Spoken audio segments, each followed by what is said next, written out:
آج اس کا شیر جیسا بھتیجا بیاہنے جا رہا ہے۔ یہ سنتے ہی سالتوق بالی بے صاحب کے ساتھ مذاق کرتا ہے اور انہیں اٹھانے کی کوشش کرتا ہے۔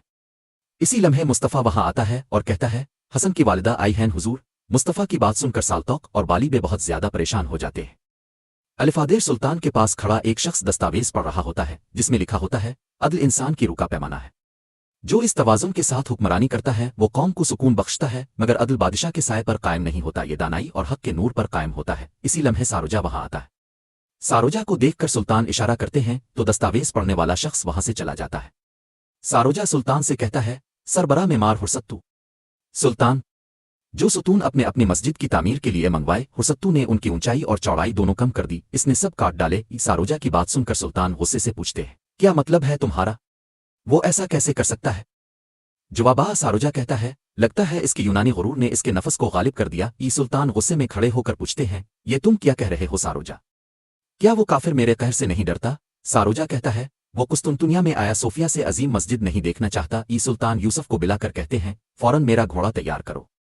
الفادیر بالی بے اور سالتوق کو شرمندہ دیکھ کر حسن کی والدہ کہتی ہے، میں نے اپنے بیٹے کو کیا اس لیے کھو دیا کہ تم سب سر جھکا لو؟ سالتوق کہتا ہے، آپ کا بیٹا ہمارے پاس امانت تھا والدہ، ہم کیسے سر اٹھا کر آپ کی آنکھوں میں دیکھ سکتے ہیں؟ حسن کی والدہ کہتی ہیں، کیا تم نہیں جانتے امانت اللہ کی ہے، بندے کی نہیں؟ بالی بے، میرا بیٹا حسن بلاوجہ شہید نہیں ہوا بلکہ وہ اپنے وطن کے لیے شہید ہو گیا۔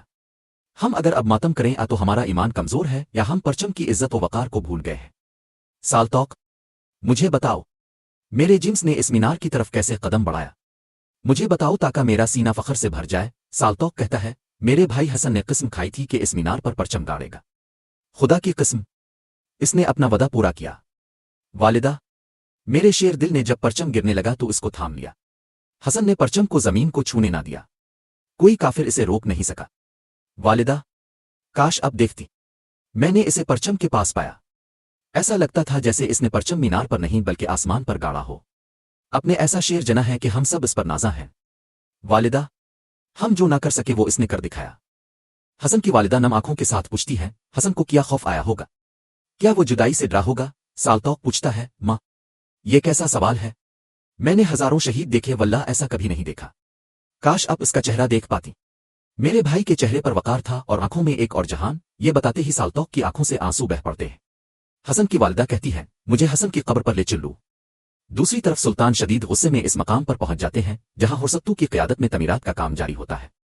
سلطان آگے بڑھ کر گرجتے ہوئے پوچھتے ہیں، وہ معمار کہاں ہے وہ معمار کہاں ہے؟ ایک طرف کھڑا ہرستو کہتا ہے، میں حاضر ہوں میرے سلطان۔ سلطان اس کے پاس آتے ہوئے کہتے ہیں، میں نے تم سے اس مہر کا مطالبہ کیا تھا جسے میں نے اس شہر پر تعمیر کر کے ہمیشہ کے لیے ضبط کر دینا تھا۔ بغیر تمہارے دین نسل کی پرواہ کیے میں نے تمہیں یہ مقدس ذمہ داری دی۔ میں صرف یہ چاہتا تھا کہ اس کا گنبد آیا صوفیہ سے بلند ہو، مگر دیکھو تم نے کیا کیا، دیکھو تم نے کیا کیا۔ ہرستو کی طرف سے جواب نہ ملنے پر سلطان گرجتے ہوئے کہتے ہیں، میں تم سے پوچھ رہا ہوں، جواب دو مجھے۔ ہرستو کہتا ہے، میرا مقصد کوئی نقصان پہنچانا نہیں تھا میرے سلطان، ستون میں نے اس لیے کاٹ دیے کہ یہ زمین اتنی عظمت برداشت نہیں کر سکتی۔ سلطان کہتے ہیں، تمہیں لگتا ہے کہ تم نے صرف ستون کاٹے ہیں؟ ہرستو، تم میرے الفاظوہے کے خلاف گئے ہو، تم میرے حکم اور ارادے کے خلاف گئے ہو، تم نے میری طاقت پر سوال اٹھایا ہے۔ ہرستو، تم نے ایک عظیم اسلامی نظام کی عظمت کو نقصان پہنچایا ہے۔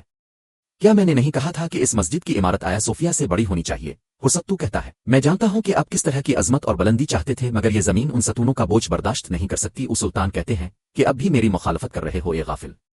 یہ کہتے ہی سلطان تیزی سے وار کر کے اس کی بازو کاٹ ڈالتے ہیں۔